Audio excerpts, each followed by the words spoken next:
le juge Cheikh Ndiaye moo porté na plainte. Donc on instruit la plainte. te siégé wul d'ailleurs. te siégé wul même ci décision bii di ñëw. donc Amadou est resté zen. moom toog na waxul ba léegi président de la République renouveler confiance am ne ko yaay sama candidat. te ña tegoon loolu yëpp c'était pour déstabiliser Amadou Ba moi je pense que man bu ma nekkoon Amadou Ba. pour instant j'allais perdre la tête. parce que lu ñu teg ci ndoddam yëpp l'homme reste zen reste calme kooku tegoon chaque instant mu ngi Sénégal seet di def benn sortie di défendre boppam.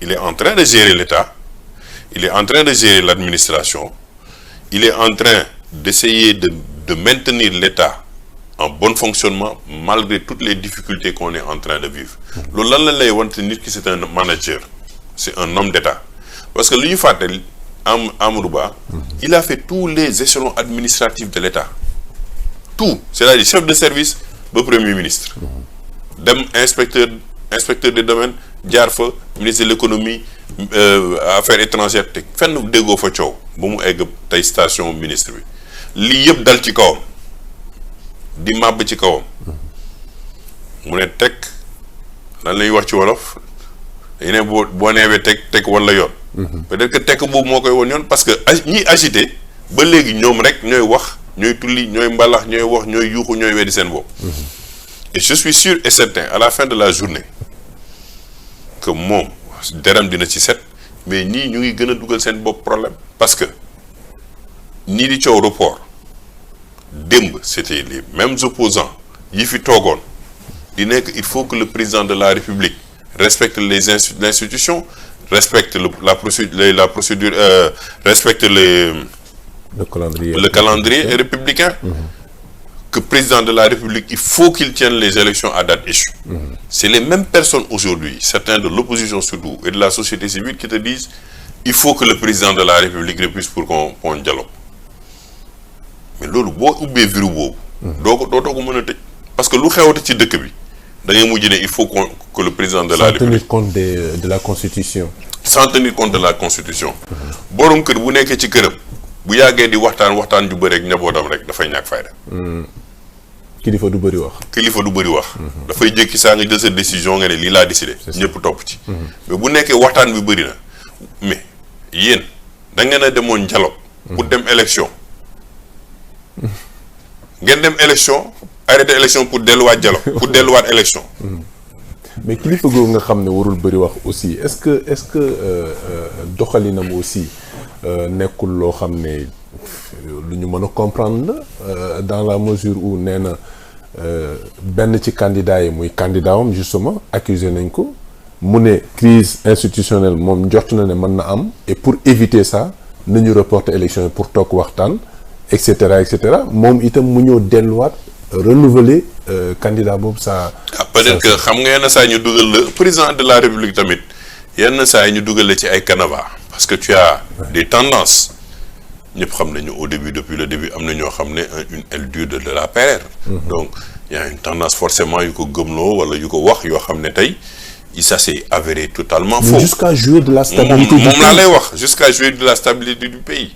Aujourd'hui force est de constater que le président de la République s'est rendu compte que tey man sama doole mënul weesu li conseil constitutionnel wax mooy naa organiser élection yi joxe lenge yi heureusement qu'il l'a su mais bu toppoon ñi ko wax loolu ñi ko dugal ci canevas boobu mais instant bi on entre dans une incertitude et une instabilité parce que man gëmuma ne tey war nañoo dem ba président de la République démissionner joxe lenge yi président assemblée nationale wala ñu jox wala ñaanuñu ko yàlla armée bi dugg ci il faut qu'il reste républicain il faut que nous qu'on assume qu'on a tous participé à ces erreurs-là lui en premier parce que moom mooy suñu njiit ñun tamit am nañ ci suñu part de responsabilité parce que ku bokk ci processus ba nangu ba dugg ci am nga ci part de responsabilité ñu bàyyi ko mu delloo lenge yi ci jàmm ñu toogaat waxtaanaat suñu biir bu ñu waree jëlal diiru 1 an ñu def ko bu ñu waree jëlal diiru 2 ans ñu def ko mais le prochain mandat détails yooyu yëpp dañ ko war a toog waxtaanee ko mu jeex benn yoon ñu bari ci war a benn delloo mais képp ku fi toog dina xam ne lii Sénégalais yi ñor na leen parce que gëm naa ne tamit gis naa sànq ay Omar Faye di génne benn idée ak ñeneen ñi ko ruumanaat que le PDS war na mën a introduire benn loi pour dissoudre le conseil constitutionnel wala ça déjà c'est une erreur. Deuxièmement bés bu PDS dugalee loi pour ne day dissoudre le conseil constitutionnel peuple bi assemblée la leen di fekk jëlee leen fa. c'est clair. parce que tey peuple sénégalais yépp ñu ngi ci ginnaaw conseil constitutionnel.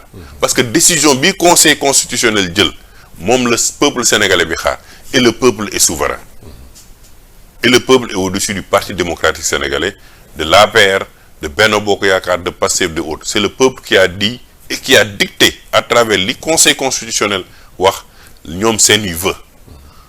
parce que dañ ko wax rek dëkk bi ne teg ne selaw ñu ni ne am afia suba bu nekkee dañu bëgg a poser benn acte un seul acte contre le conseil constitutionnel man Cheikh Omar bokk naa ci ñi nga xam ne ñooy njëkk a xeex acte boobu.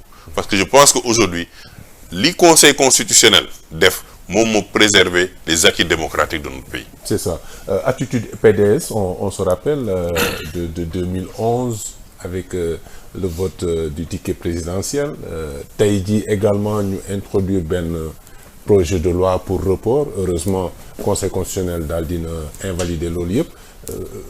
ñoom finalement est-ce que mënuñu jàpp ne ñoom ñooy ñëw souvent bëgg xañ Sénégalais yi jàmm parce que certains le croient yow sa position vis-à-vis de lan la.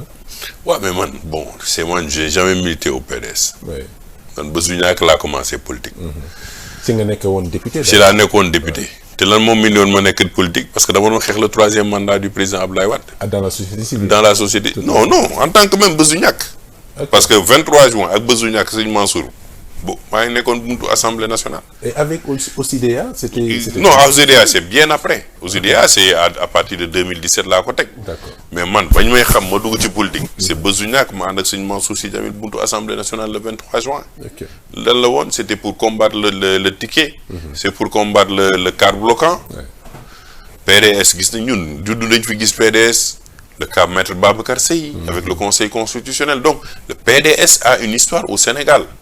Donc ñoom positive négative en même temps. mitigé mais plus négative loolu laay wax. Ok. Même si j'admire Ablaye Wade parce que son courage. était Ablaye Wade a une posture leen naa leen c'est inchangé et qui ne va jamais changer. C'est un libéral dans le cœur et un libéral dans l'âme et il croit à ça. loolu laa ko naw. Maintenant il y a des actes yoo xam ne musuñu ci ànd ak PDS y compris acte bi ñu teg récemment sur un communiqué qui n'a pas été signé par le secrétariat exécutif. Ils ont complètement chamboulé le calendrier électoral. te ki tax ñu def ko sax tegul tànk ba léegi Sénégal. Karim Wade. dafa mel ni dafa yore benn télécommande rek yaakaar ne Sénégalais ay marionnettes lañ non damay pousse élection yi man dañ ma gaañ noo gaañ ñu ma mais Karim na jël valise am. et le président de la République. na jël valise am sax dem ba aéroport ñu dàq ko. mu ne jéem na dem Sénégal ñu bañ. je ne sais pas qu'est-ce que le président de la République a discuté avec Karim Wade mais c'est quand même pas sérieux pour un État comme le Sénégal qu'on soit pris en otage dans ce jeu-là. C'est l'avenir de nos enfants. C'est l'avenir du marailleur, du pêcheur, de l'éleveur. Il y a beaucoup de choses qui sont engagées économiquement. Mais yow mënoo toog Qatar nga toog ak président di ne non nañ ko defee nii après temps doxul ñu ne tension bi dañ koy wàññi nañu libérer ay prisonniers non finalement nañ dugg ci dialogue non nañu finalement mais même au niveau international les gens vont pas nous prendre au sérieux. Mais c'est le peuple sénégalais qui va commencer moom mooy njëkk a bañ. non moo bañ parce que ils ne prennent même plus les politiques au sérieux. Ouais. Parce que tey li ñu tax ñu ne un politique et un politicien.